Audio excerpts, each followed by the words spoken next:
Yeah, we'll hear day one, March 25th.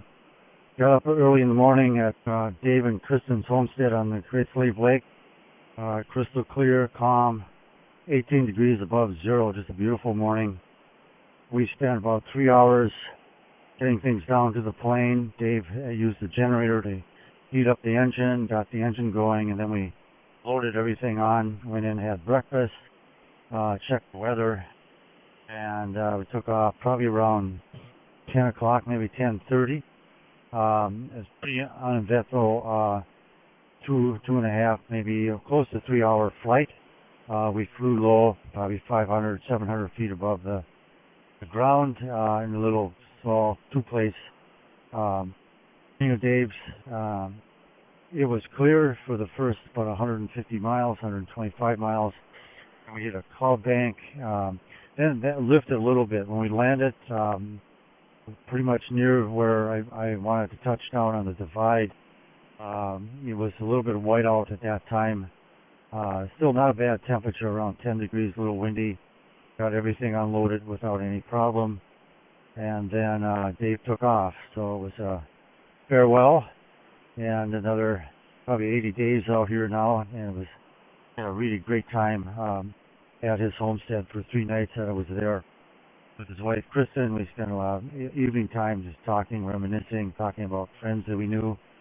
And then I hauled for, I think I didn't keep track of the time, probably about 6 hours. Covered about 7 or 8 miles, miles of travel, not in a straight line, but a zigzag. Went up over the divide and then down on the other side right now.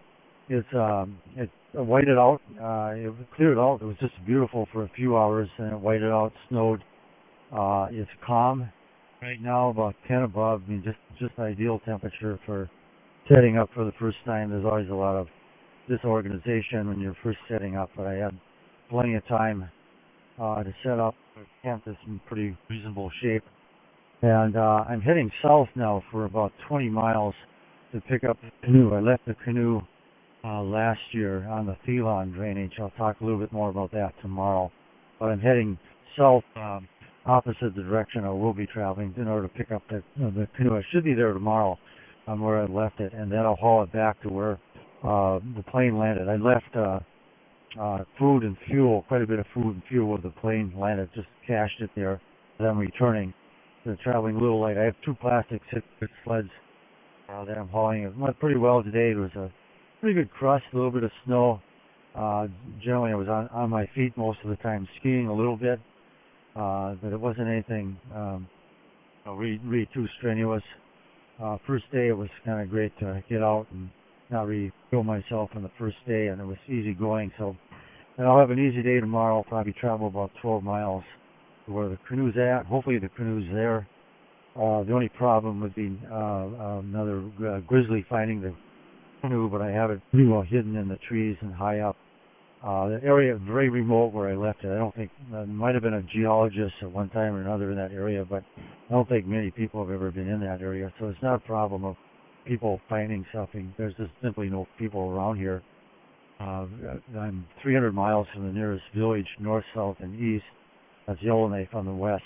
And Baker is 300 miles to the east, and then Cambridge Bay is about 300, 350, 400 maybe miles as the crow flies straight north. So I'll check in again tomorrow and see what happens here. And this is Will here on day one, March 25th, 2019. Over and out.